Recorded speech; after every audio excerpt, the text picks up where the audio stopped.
Hi guys, sorry to interrupt your viewing, but please subscribe to the channel and like this video. Thank you. You know what's worse than being broke on your birthday? Being broke and reminded of it by someone who's supposed to love you. Or at least pretend convincingly in front of a room full of people eating catered shrimp and drinking $100 Chardonnay like it's tap water. I turned 39 that day. Not exactly a milestone, not quite the hilltop either, but it felt like something. Like maybe this year, I'd finally feel a little less like I was failing at life. I had spent the entire morning putting on a brave face, curling my hair with a borrowed iron, and wearing a dress I found on clearance 2 months ago but kept hidden in the closet like it might gain value with age. My mom insisted on throwing me this small gathering, which somehow turned into a semi-formal spectacle in Aunt Louise's over-renovated colonial, the one with the massive fireplace no one ever uses and a marble island big enough to park a damn car on. When I walked in, I was greeted by a wave of insincere smiles and tight hugs that smelled like perfume samples from department store counters. Cousin Rachel was there, of course, with her Stepford wife energy and her perfect teeth, which she bared every time she spoke, like a lioness guarding her kill. And Aunt Louise? She floated across the room in her cashmere like she owned the air we breathed, holding a glass of something probably older than me. Mason stuck close to me as he always did in these settings, his hand resting low on my back like a quiet little anchor. He never liked my family, but he never said it out loud. Instead, he'd squeeze my hand a little harder whenever Louise's voice got sharper or Rachel started her humble brags about her house-flipping empire or her new Pilates machine that feels like sex for your abs. I mean, who even says that? We had just finished the second round of drinks when Aunt Louise stood up, tapping her crystal flute with a silver fork that probably cost more than my car. The room quieted immediately, the way it always does when someone with power pretends to show warmth. She turned toward me, smiling, and said, "Now, everyone. I just want to say a few words for our dear Jenna. I should have known right then it was coming. She's always been a little wild at heart, our Jenna. Never quite followed the map the rest of us did. But she's resilient, that's for sure. I mean, 2 jobs? That's commitment. And I know it's not easy out there." She paused dramatically, scanning the room for nods of agreement.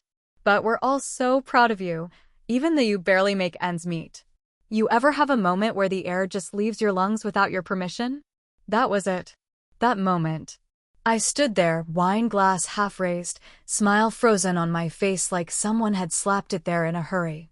And then came the laughter. Polite at first. Then not so polite. Cousin Rachel snorted into her hand, and even my mother chuckled nervously, like she didn't know where to look. I wanted to disappear. Just vanish. Nothing dramatic, no yelling, no storming out, no broken wine glass, but maybe just quietly slide into the ground like a cartoon character and never come back up. But before I could even fake a laugh or force out a weak "thank you," Mason stood up. Slowly, calmly, like he'd been waiting. "I've got something to say too," he said, pulling something out of his coat pocket. A small black box. Not velvet. Not flashy. Just plain, matte, and serious. The room hushed. Like really hushed. You could have heard someone's Spanx snap from across the table. My heart climbed up my throat and lodged itself there like it didn't want to miss the show. Mason looked at me. Not at Aunt Louise. Not at anyone else. Just me. "Good thing," he said, smiling slightly. "She can afford to say yes to this." Gasps. Literal gasps. Like someone in the room had just witnessed a live proposal. I blinked, frozen, then slowly took the box from his hand. My fingers felt too thick, too slow, like I was underwater. I opened it, half expecting a diamond, or at least a flashy fake. But inside wasn't anything like that. It was a key.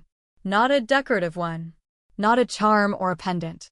A real, solid, brass house key, nestled in a folded slip of paper that had my name written on it. The silence in the room thickened like syrup, stretching over every eye, every open mouth, every shocked face. Rachel looked like she was about to swallow her own tongue. Aunt Louise narrowed her eyes. Mason leaned in, still calm, still soft-voiced. "This," he said, "changes everything." I stared at him. I wanted to ask what the hell he meant. I wanted to laugh, to cry, to ask him why he did it like that. But mostly, I wanted to know what the key opened. And why everyone else looked so goddamn afraid of it. I stood there holding that key like it was burning a hole through my palm, trying to make sense of the fact that Mason had just, very calmly, very publicly, thrown a wrench into my entire understanding of what this night was supposed to be. My birthday party, my embarrassment, my carefully measured survival mode life, and now suddenly a goddamn house key in a box in front of all these people who'd spent the last 10 years smirking behind my back about my choices, my jobs, my empty savings account, and the fact that I still drove a 15-year-old Toyota with a cassette deck. The silence didn't break, not really. It just cracked around the edges while the air buzzed with that uncomfortable tension people get when they don't know whether to clap or cringe. Aunt Louise took a slow sip of her wine, her eyes narrowing the way they do when she senses something she didn't orchestrate. Rachel was the first to speak, of course, because God forbid she not center herself for more than 30 seconds. "A key?" she asked, lifting one perfect eyebrow like she was genuinely confused. "To what?" Mason didn't even flinch. He stepped closer to me, put one hand gently on the small of my back like he always did when he thought I might bolt, and said, "To a lake house. I bought it for us. It's in your name." That sentence should have hit like a warm breeze, right? Romantic gesture, surprise gift, life-changing opportunity. But instead it dropped into my stomach like a stone. My name, a lake house, bought by him. Without telling me. Without even hinting. I looked at him then, not just at his face, but into it, searching for some sign that this was all part of some elaborate proposal, some sweet, grand plan he dreamed up to make me feel special. But Mason wasn't a grand gesture guy. He was the guy who forgot Valentine's Day 2 years in a row and made up for it with a Target bouquet and gas station chocolate. He was steady, not surprising. Quiet, not flashy. "So why now?" "Wait," I said, my voice catching in my throat. "You bought a house?" He nodded once. "Yes. It's a small place, nothing crazy, but private. On the lake. I thought maybe we could have a fresh start." I didn't respond. I couldn't. My brain was still catching up to the part where I apparently now owned property. Or didn't. Or maybe did, but didn't want to. I've known Mason for almost 15 years now. We started dating back in 2018. Which is, what, almost 5 years ago. Wait, no. That's wrong. 7. It's been 7 years. Anyway, I pulled the small folded piece of paper from the box, the one sitting just beneath the key, thinking it was maybe just a sweet note or the address or something simple. But it wasn't. It was a legal envelope. A pre-printed contract with my full name across the top and legal wording that made my stomach tighten with every line I skimmed. "Mason," I said, my voice sharper now. "What is this?" He looked at me like I was missing the point entirely. "It's just paperwork to formalize the deed. I already paid for everything. I had it transferred into your name. That way, no matter what, it's yours." I felt every eye in the room drilling into the side of my head. I could hear the whispering already starting, Louise whispering to Rachel, Rachel whispering to her plastic-faced husband, and my mom just sitting there blinking like this was all too much for her to process. "I didn't agree to this," I said, softer now, unsure if I was trying to calm myself or avoid another public scene. "You don't have to agree," Mason said, smiling that same patient smile he used when explaining something techie to me. "It's done. It's yours. Just sign the bottom. We can go this weekend. I want you to see it." My gut twisted again. Why now?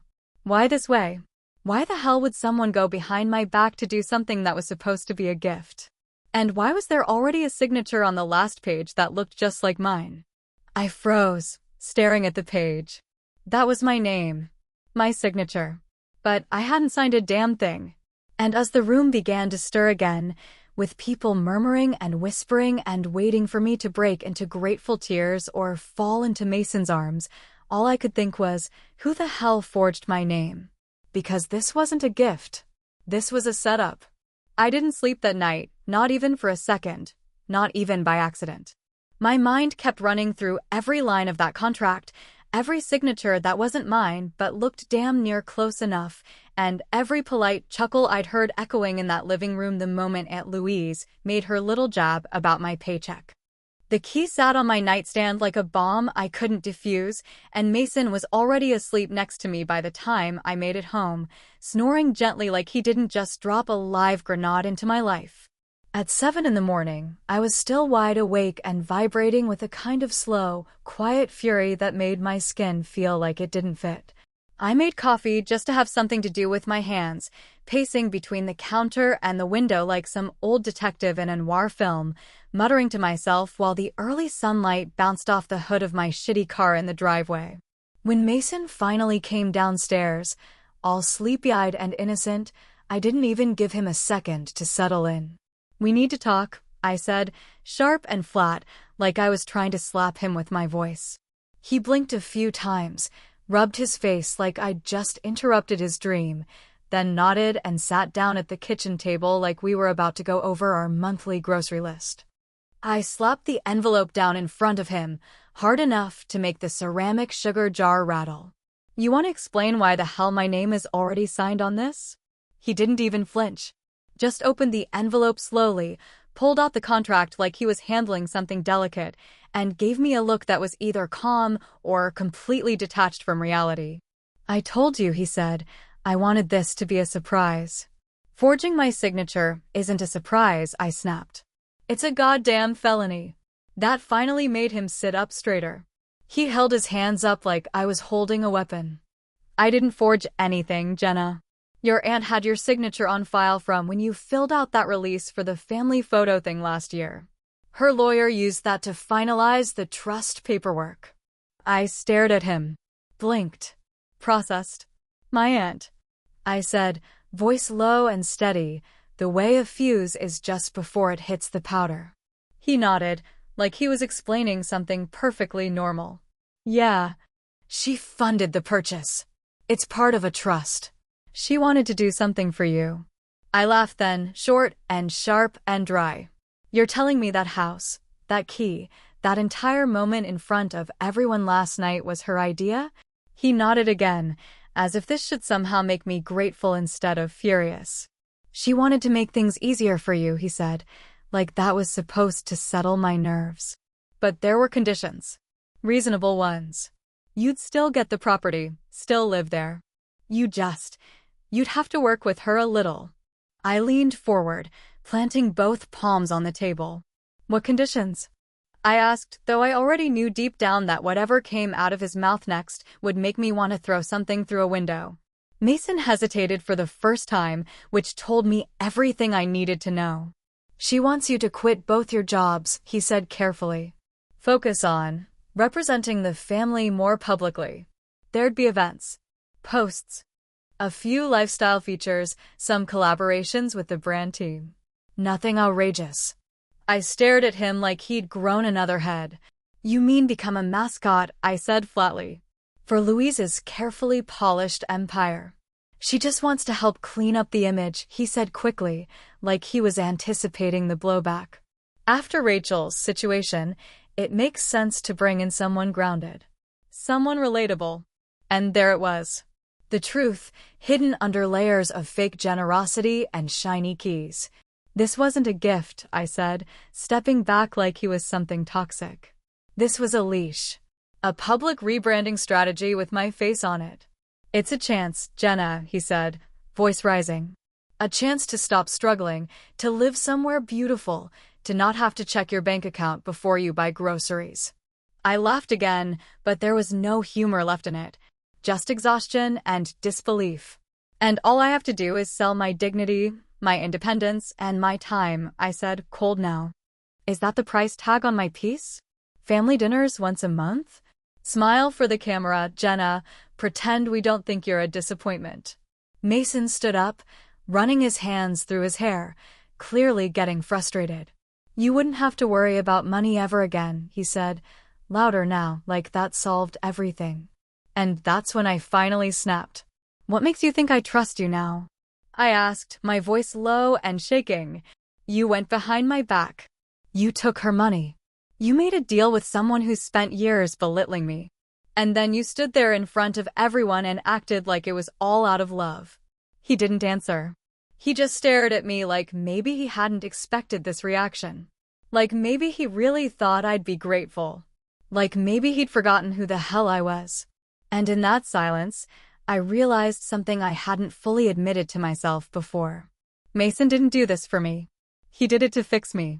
To make me easier to love in a way that didn't cost him anything. And that kind of love? That's not love at all. I always believed that if something smells rotten, it probably is, no matter how many candles you light around it or how many ribbons you tie on top. So after Mason dropped the truth about Aunt Louise funding the house and me being the new poster child for the family's wholesome recovery narrative, I stopped waiting for more honesty and started looking for it myself. People talk when they think you're dumb, and they lie even faster when they think you're desperate. So I played the part. I let Mason believe I was softening. I let Aunt Louise think I was flattered. And for the first time in years, I smiled through gritted teeth and nodded like a good little puppet, while in reality, I was pulling every string I could get my hands on behind the curtain. First thing I did was call a friend from my old waitressing days, Valerie, who now worked as an assistant at a real estate office 2 towns over. She was the kind of woman who could get her hands on anything with the right bottle of wine and a shared grudge. I asked her to look up the lake house's deed, and less than 24 hours later, she sent me a scanned copy via email with a single line typed underneath it. "This ain't yours, babe." Turns out, the property wasn't mine or Mason's or even in escrow. It was still sitting under a holding company that just happened to be run by none other than Louise Lorraine Ventures, LLC, a real mouthful of a name that stank of generational wealth and legal gymnastics. So the whole gift in your name thing? Bullshit. Just a well-wrapped trap. A pretty little prison. I wasn't surprised, but it still stung in that slow, corrosive way that lies do when they're dressed up as love. I didn't tell Mason what I found. Not yet. I needed more. That's when I made the second mistake, or maybe it was the best thing I ever did. I opened his laptop while he was out for groceries. I know, snooping is messy business. But let's not pretend I was some wide-eyed innocent at this point. Something had snapped loose in me the night of my birthday, and once it was gone, there was no stuffing it back inside. His password was still our old anniversary date, which made me roll my eyes so hard I could practically hear them click. Inside, I didn't find anything earth-shattering at first. Bills, work files, streaming passwords. But buried deep in an old archive folder was a set of emails that hit harder than I was ready for. There she was, Rachel, my cousin. The one with the surgically perfect face and the fake humility. And there he was, Mason. The man who said he loved me. Emails. Dozens of them. Messages that dated back to before we moved in together, with subject lines like "about last night" and "don't tell Jenna."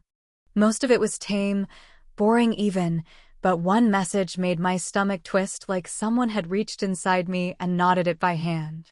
It was from Rachel, sent 6 months ago, timestamped at 2:30 in the morning. "I still think we were better together.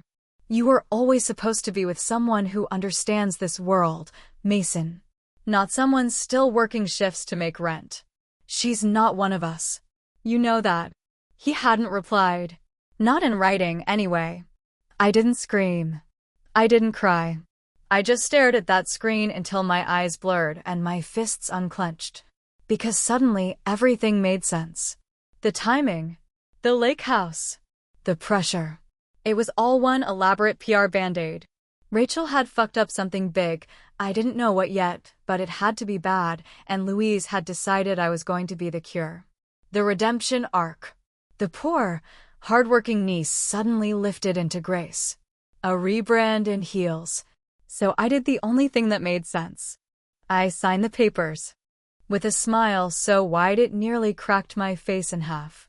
I posted a photo on Instagram, holding the key up against the lake view, hashtagged it with all the right crap, hashtag blessed, hashtag new beginnings, hashtag trust the process, and I tagged Louise, tagged Rachel, even tagged the family business.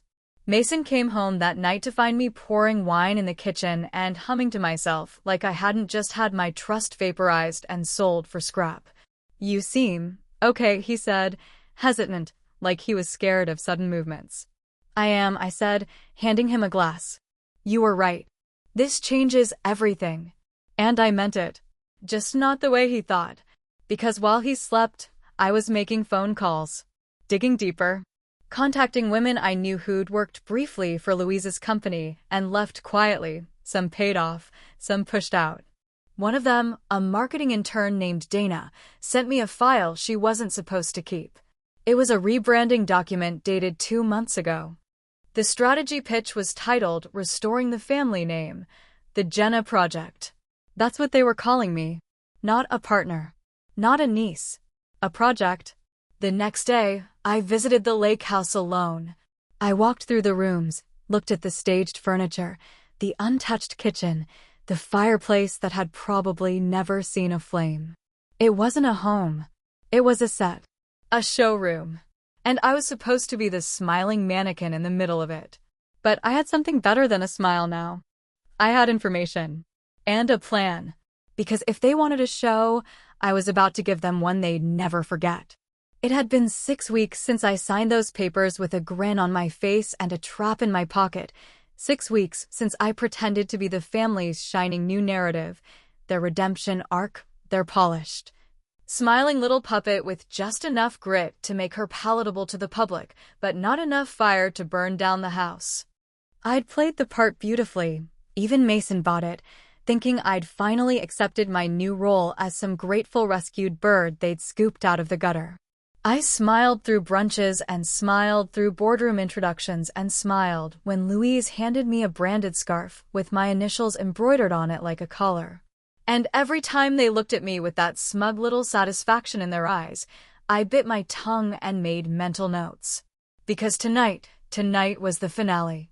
Tonight was my show.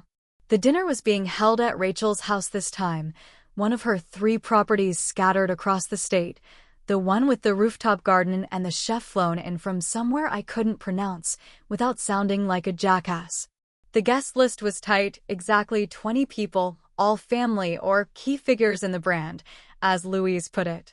Everyone was dressed like they were auditioning for a catalog called Success and Subtle Superiority, and I wore the same dress from my birthday party, which still fit like a glove and still reminded me who the hell I was underneath all the packaging. Mason sat next to me like nothing had changed, hand resting lightly on my thigh under the table, like he owned me again, like he thought the key had locked me in instead of waking me up. Louise sat at the head of the long table, lifting her wine glass every few minutes to make little declarations about family values and hard work and authentic representation, her eyes flicking to me every time she said something she knew damn well she didn't mean. And Rachel, bless her plastic little heart, kept laughing too loud at jokes no one made and clinking her glass against Mason's like we were all still pretending nothing had happened between them behind my back. When dessert was cleared and the conversation dipped into one of those awkward lulls where people start checking their phones under the table and loosening their belts, I stood up. Calm, poised, and just buzzed enough to make it fun. "I'd like to say something," I said, raising my own glass with a sweet little smile, the kind that stretches too wide to be real. Louise's face lit up like she'd been waiting for me to fall into place all along. "Of course, darling," she said, gesturing grandly. "Please, go ahead." I turned slightly to face the full table, cleared my throat, and let my voice carry just enough to silence the last whispers and clinks of cutlery.